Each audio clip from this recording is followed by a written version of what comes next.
پہلے تو یقین نہیں ہے کہ کوئی نشہ کرتا ہے اپنا پیارا، پھر جب پتہ لگتا ہے کہ اچھا نشہ کر رہا ہے، تو اس کے حوالے سے کم کرنے کا بڑا رجحان پایا جاتا ہے کہ یا تو نظروں کے سامنے کچھ تھوڑا بہت یا ویسے کو کم کر رہا ہو یا کوئی اس طرح کے نظریات چھوڑ یا چھوڑ دیں، نشہ چھوڑ دو نشہ پھر چھوڑ ذرا دیں۔ زیادہ صحیح پہلا رہے گا۔ جو مطالبہ ہے گھر والوں کا پرزور مطالبہ یہ ہوتا ہے کہ سوال ہی پیدا نہیں ہوتا کہ آئندہ تم نشہ کرو، اور بالکل پابندی ہے تم پر، اور اس کے ارد گرد ایک گھیرا ڈال کے تو مجبور کیا جاتا ہے کہ تم نے نشہ نہیں کرنا۔ لیکن جب یہ اسکیم کامیاب نہیں ہوتی تو پھر دوسرا سودے بازی یہ کی جاتی ہے کہ اچھا چلو اس کو کم کر دو۔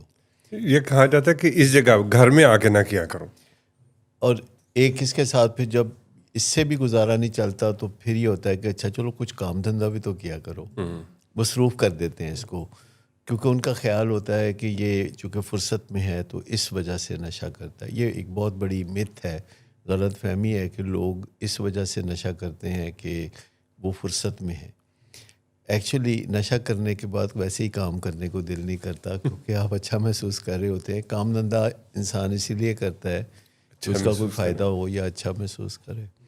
تو یہ جو سادگی میں گھر والے کرتے ہیں کہ تم نشہ نہ کرو یا تم نشہ کم کر دو یا کوئی کام دھندہ بھی کیا کرو، اور کوشش کرتے ہیں کہ اس کو کسی کام میں مصروف کر دیں کہ اس کو نشہ یاد ہی نہ آئے۔ یعنی یہ اس سادگی کی انتہا ہے کہ اگر مریض کو کسی دھیان پہ لگا دیں گے تو پھر نشے کا خیال اس کو نہیں آئے گا۔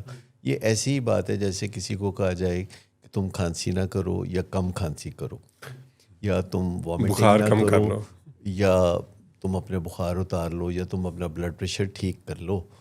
اچھے بندے اپنا بلڈ پریشر بڑھا کے نہیں بڑھاتے رکھتے، نہیں، اور یہ جو شوگر تم نے بڑھا رکھی ہے یہ تو بہت ہی بری بات ہے، اس کو تم فوراً بار ٹھیک بار کرو۔ واش روم میں نہ جاؤ۔ شوگر گھٹا۔ اچھا ہاں، اس طرح کی باتیں جو ہیں صرف نشے کے مریضوں کے حصے میں آتی ہیں، کیونکہ ان کی بیماری کی علامتیں ایسی ہیں جو کردار کی خرابی کی طرف اشارہ کرتی ہیں۔ جیسے جھوٹ بولنا، کہتے ہیں نا نشے کا مریض جھوٹ کب بولتا ہے، تو ڈاکٹرز کہتے ہیں کہ جب وہ منہ کھولتا ہے۔ اسی طریقے سے یہ کوئی وعدہ خلافی کرنا، کوئی چوری چکاری کر لینا، دنگا فساد کرنا، یہ بھی نشے کی بیماری کا حصہ ہے، لیکن یہ اس کی مرضی کا حصہ نہیں ہے۔ He doesn't want to do it۔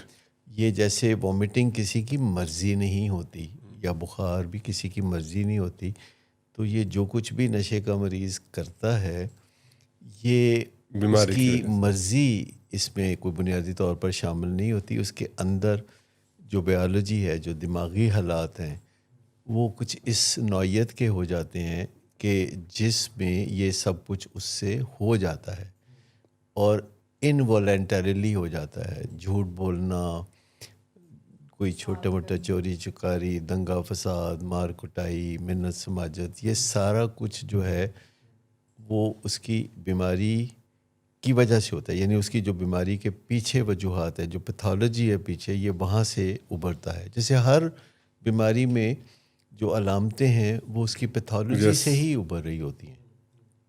اسی طرح نشے کی بیماری جو کہ ایک جسمانی بیماری کے طور پر شروع ہوتی ہے، پھر وہ ایک نفسیاتی یا ذہنی بیماری بنتی ہے، پھر تعلقات کی خرابی یا دیگر غیر ذمہ دارانہ رویوں کی وجہ سے وہ ایک معاشرتی بیماری بن جاتی ہے، اور پھر اس میں جو مایوسی کا عنصر، تنہائی کا احساس، خود ترسی شامل ہو جاتی ہے، تو یہ پھر ایک روحانی بیماری بن جاتی ہے جس میں مریض کہتا ہے میرا کوئی نہیں ہے، میں اکیلا ہوں، مجھے کسی کی مدد حاصل نہیں، خدا بھی مجھے بنا کے بھول گیا۔